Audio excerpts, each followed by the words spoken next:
Dans cette vidéo, on va tester les meilleurs endroits de dessert à Montréal. Vous savez que c'est une ville qui bouge énormément, alors ça en fait une destination gourmande par excellence. Il y a beaucoup de nouveautés sur la map, des croissants décadents, des desserts en trompe-l'œil façon Cédric Grolet. J'ai peut-être même trouvé les donuts de Homer Simpson. J'ai l'eau à la bouche à l'idée de reprendre cette série que j'ai déjà fait à Paris et à Berlin. Au menu aujourd'hui, les meilleurs endroits de Montréal, édition sucrée 2025. Pour notre première destination, on est au 6206 rue Sherbrooke-Ouest, chez Homer's, la boîte à beignes. Je pense qu'on va commencer fort. Ça a l'air coloré, mais surtout avec ce que j'ai vu, c'est que ça a l'air délicieux. On prend pas une seconde de plus, on rentre à l'intérieur. Quand je suis rentré, j'ai trouvé que c'était vraiment trop cool. Il y avait des arcades, mais surtout toutes les saveurs de beignes avaient l'air excellentes. J'étais content de voir qu'il y avait de très grosses boîtes parce que j'ai fait une belle sélection.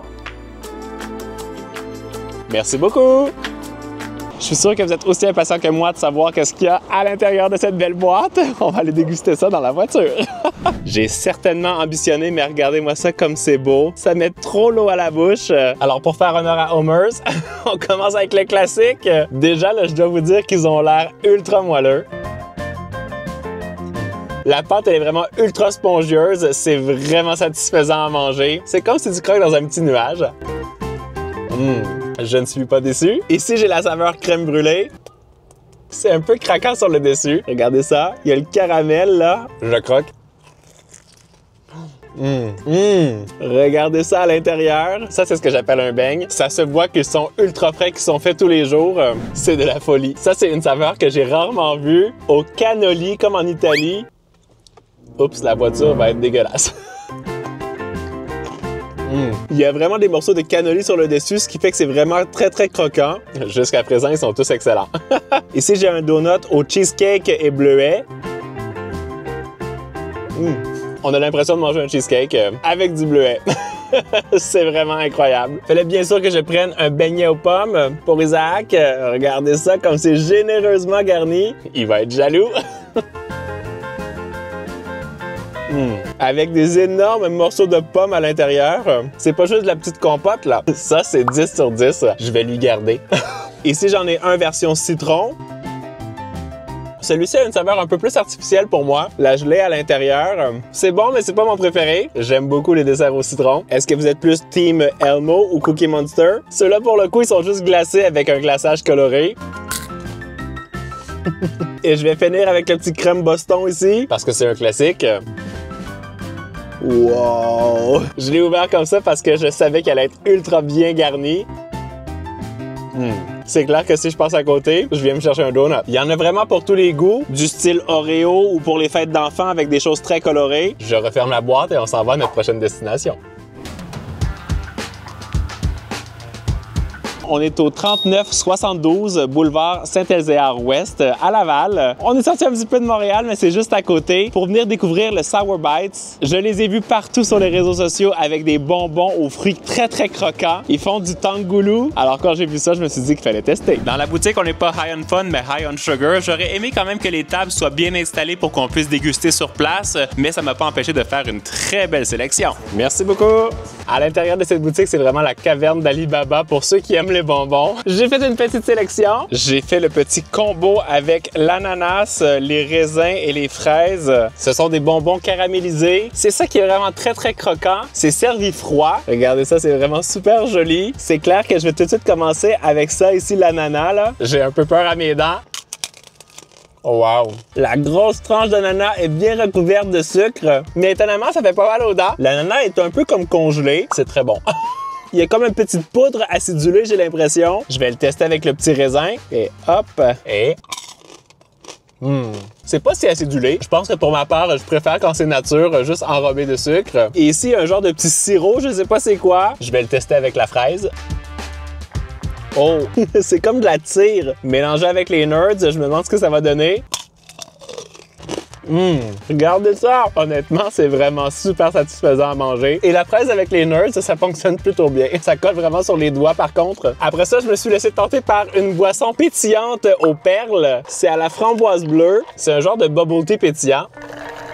Je pense que c'est comme du Sprite avec une saveur de framboise bleue. Je reviendrai beaucoup plus pour les fruits que pour ça. Pour moi, ça, c'est comme un mélange juste trop sucré. Définitivement, les fruits sont plus un highlight. Mais j'ai fait une autre petite trouvaille. J'ai pas eu besoin d'aller jusqu'à Dubaï pour trouver la fameuse barre de chocolat Dubaï. Je vais en faire la dégustation sur TikTok parce que là, sinon, je vais faire une overdose de sucre. Mais définitivement, les petites fraises caramélisées et l'ananas, pour moi, c'était 10 sur 10. Nouvelle journée, nouvelle destination. Je suis au 5765 rue Clark à Montréal au Café Alphabet. Et que vous aimiez les cafés lattés ou les matcha lattés ou non, ce qu'ils mettent sur le dessus, cette mousse rose que vous voyez en ce moment, elle m'intrigue énormément. J'ai très hâte d'aller goûter. Je me suis dit que c'était la chose parfaite pour bien débuter cette journée. La rouge, j'ai juste le classique blanc. Ah, tu fais plus la mousse rose? C'est pas toujours sur le menu, Ah, zut! C'est quoi en fait? C'est une mousse froide à la fraise. Ah, puis il y en a pas? Non, j'ai la mousse froide blanche. Quand il m'a dit ça, j'étais vraiment triste. J'ai même eu envie de partir, mais le café était tellement sympa et il y avait tellement une bonne vibe que j'ai décidé de rester et vous allez voir que j'ai bien fait de suivre mon intuition. En plus, les viennoiseries avaient l'air délicieuses. Je vous avoue que j'ai eu une petite déception quand j'ai vu qu'il n'y avait pas la possibilité de faire les Freddo à la fraise, mais c'est une mousse qui vient surtout à la Saint-Valentin à tous les ans. Donc, si vous voulez la goûter comme sur la vidéo, il faut revenir à la Saint-Valentin ou pour les occasions spéciales. Ça ne m'a pas empêché de me commander un Freddo cappuccino et un matcha Freddo. Les deux ont l'air excellents. Cette mousse, en fait, que sur le dessus, c'est juste le lait mousseux. Je pensais que c'était quasiment comme de la guimauve, tellement c'était crémeux, mais c'est juste leur technique pour le faire qui est exceptionnelle. Il est un peu en train de fondre, mais j'ai fait des belles images et je vais commencer avec le café. Il y a un petit peu de cannelle qui a été saupoudrée sur le dessus, ça sent trop bon. Oh wow! J'ai rarement vu un bon café comme ça. Excellent, mais vraiment excellent. Ça vaut la peine de se déplacer juste pour ça. J'ai juste envie de...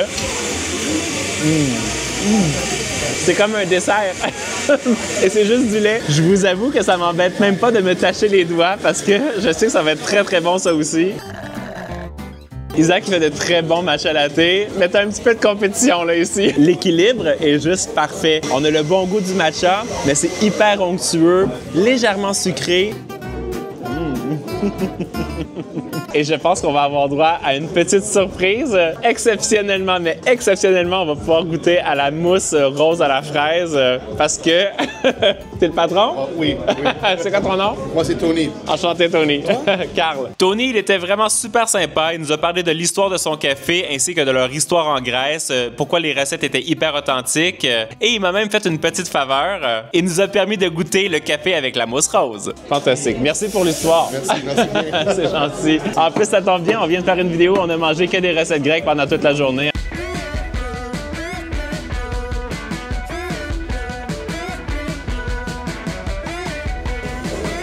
Perfection. OK, vous avez vu, j'ai été vraiment très gâté. C'est exceptionnel en ce moment, mais c'est comme un petit flashback de Saint-Valentin. On vient de me raconter que quand la mousse comme ça déborde, ça veut dire que tu vas avoir beaucoup de chance avec l'amour. Je le savais déjà. Avec Isaac. À notre santé. C'est juste dingue, c'est exceptionnel, ça goûte hyper bon. C'est une explosion de fraises, littéralement. Et mélangé avec le matcha, ça fonctionne à la perfection. Et on a eu deux petites surprises. C'est une spécialité grecque, kefalotéri. Et en fait, c'est du fromage à l'intérieur d'une pâte feuilletée avec du miel. Pour ceux qui aiment le sucré salé, c'est excellent. Moi, j'aime commencer la journée avec un petit déj salé. C'est parfait. Et ici, j'ai une petite brioche au pacane et à l'érable. Ça tombe bien parce que je veux faire une vidéo avec des recettes à l'érable. On va ouvrir ça. Oh, wow! J'ai l'impression de manger comme un cochon, en fait. Début de journée, 12 sur 10.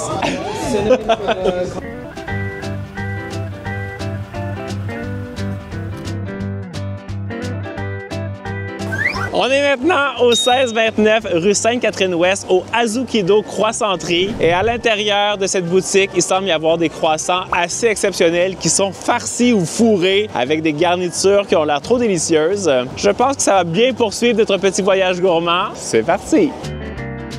Ça sent le beurre. Je sens que le choix va être difficile. Je vais prendre un croissant aux fraises, à la mangue, le Dubai Chocolate, caramel et amande, caramel au lait. Merci beaucoup! J'ai encore faim! Je vais vous montrer ma petite sélection. C'est une boutique taïwanaise inspirée japonaise. On va commencer avec celui à la fraise. Allez, on l'ouvre tout de suite. Oh, regardez ça à l'intérieur. C'est bien garni. Ça sent beaucoup la fraise. J'arrive pas à me dire si c'est vraiment une crème anglaise à la fraise. Ça a quand même un gros goût de beurre, mais c'est peut-être le croissant en lui-même. La saveur est un petit peu artificielle, mais ça fait quand même plaisir à mes papilles. Le croissant inspiration Dubai Chocolate, ça va être intéressant. Il y a un peu moins de garniture à l'intérieur. Je sais pas trop à quoi m'attendre, on va voir. Ta tête. C'est plus satisfaisant quand ils sont bien garnis au centre, mais ça ajoute un petit peu de croquant, le truc sur le dessus. Why not? Mais je dirais 6,5. Maintenant, on a celui à la mangue. Oh! Lui, il a l'air bien garni, comme on aime. Ça, c'est une crème anglaise à la mangue. C'est excellent. Oh. Regarde ma main! Une image vaut 1000 mots. Ça, c'est validé. Ça ici, c'est au caramel, mais c'est juste comme un petit coulis au caramel. J'ai l'impression que je vais être un peu déçu. C'est bon, mais pour moi, j'aime mieux quand il y a beaucoup de garniture au centre. 7 sur 10. Ici, on a aux amandes caramélisées. Ouh! Regarde ça au centre. Ça, c'est aussi excellent. C'est un peu comme une inspiration de croissant aux amandes. J'ai gardé celui-ci pour la fin. Chocolat noisette. Est-ce qu'il va y avoir de la garniture au centre ou c'est juste trempé dans le chocolat? On va voir. Le moment de vérité. Oh! On va quand même goûter. Pour les amateurs de chocolat, why not? Pour moi, ce qui vaut la peine, c'est vraiment les croissants où il y a une garniture au cœur. Ça les rend vraiment plus spéciaux. Mais si on sélectionne bien, on peut faire des belles découvertes.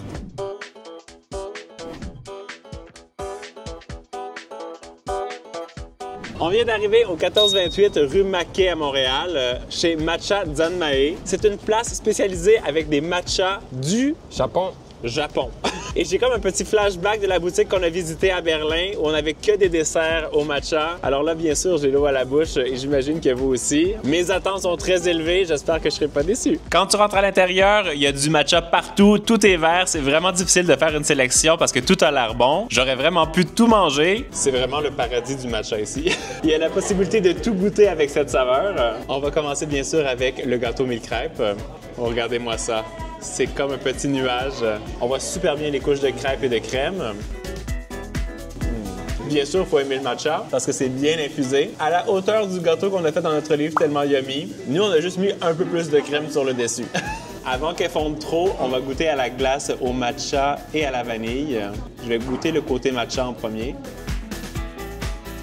C'est bon. On a bien la petite amertume du thé. Et regardez comme c'est beau à l'intérieur avec le mélange à la vanille. Ouais, ça fait envie, hein? Maintenant, on va goûter les deux saveurs mélangées ensemble.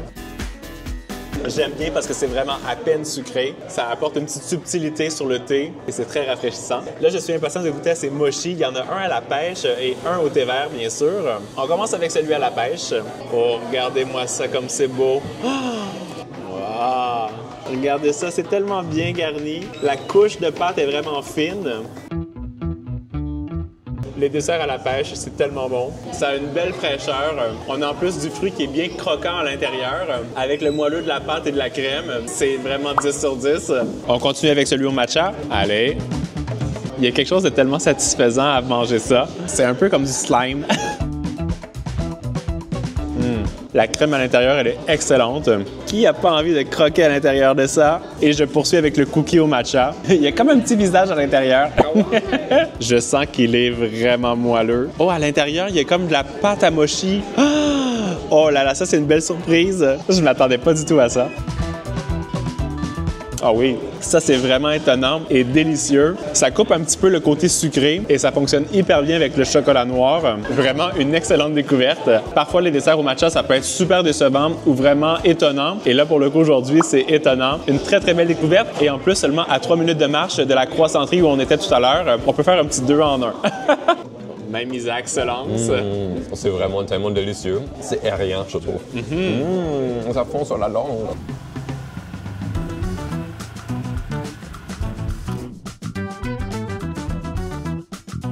Après une longue route, je viens d'arriver à notre dernière destination. On est à Mon Secret Gourmand à Brossard, plus précisément au 1410 boulevard Rome. Pour les amateurs de desserts raffinés un peu au style de Cédric Grolet, je pense qu'on va être servi ici. J'ai vu tellement de TikTok et de vidéos sur leurs pâtisseries qui ont l'air exceptionnelles. Il y a plein de saveurs en format individuel. Ce sont des trompe-l'œil. J'ai passé ma commande il y a quelques jours parce que je voulais être sûr de pouvoir goûter les saveurs que je voulais et on va venir les récupérer. La boutique est vraiment petite, mais c'est hyper cosy, c'est très mignon, ça donne le goût de s'installer pour prendre un bon dessert et en plus la sélection, regardez-moi ça, c'est juste fantastique. Quand tu vois ça, c'est vraiment difficile de choisir. Moi, j'ai même pris un peu plus que prévu. Merci beaucoup! Je viens enfin d'arriver à la maison avec mes petites pâtisseries. Regardez-moi ça comme c'est magnifique.